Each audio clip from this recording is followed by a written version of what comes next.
Okay, Ali Bauman is here right now to update us and explain, first of all, that is incredible.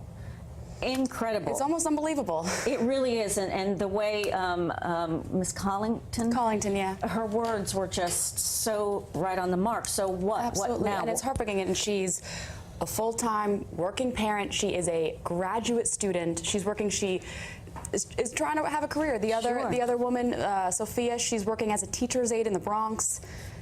These are people who are trying to do the right thing and do what they're supposed to be doing, and so it's now not getting what? them anywhere. What's DHS even saying? So we asked DHS yesterday about these specific families, and they said that they have reached out to all the families we profiled, and they're currently making payment arrangements for new accommodations. Do the families say that they have had those conversations? Absolutely not. I mean, I hated to even go there because not that's that like I'm laughing that no, it's I know. funny, but it's that's just like me going, okay, DHS is lying. I mean,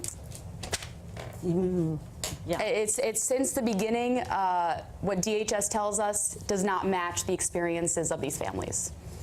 All right. So, and I think what's really important, because you uncovered 7, you and Tar Jakeway also finding a family. So what?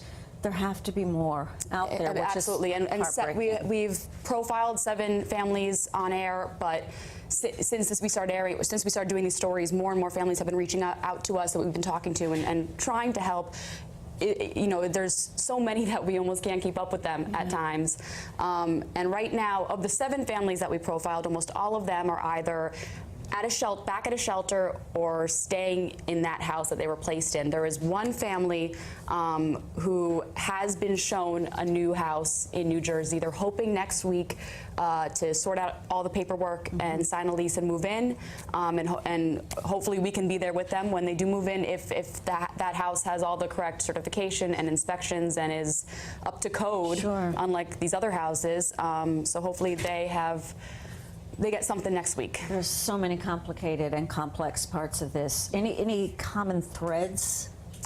All the common threads, and again, these families, they don't know one another for the most part, you know, and almost every single one has told us the same story, that they were put on a bus, kind of told it's Jersey or nothing, basically, and pressured into picking one of those places without really having any time to think about it, to do their research for themselves, figure out transportation, since most of them work in New York City, because in order to be eligible for the program, you have to have pay stubs that you're working. So they have jobs in New York City, and they have to figure out transportation to get to and from work from New Jersey. So that's the common thread. And I feel that your stories have really allowed the people to speak, so we hear their emotions and that roller coaster of hope and despair and being abandoned, and you know, you want to say what's going on, you don't want to whine, but you gotta, you know, they just have to. So thank goodness at least we're bringing some attention to it. And absolutely, I know you'll stay at it. Yeah, and I'm trying to let the families speak for themselves, because you hear how they speak, and you hear the sadness in their voice when they're talking about the situation, and the despair, because they've run out of options, and that's them saying it is so much more than I could ever say it. Yeah. Okay, Ali, thank you so much. Thank you. Thanks for your hard work.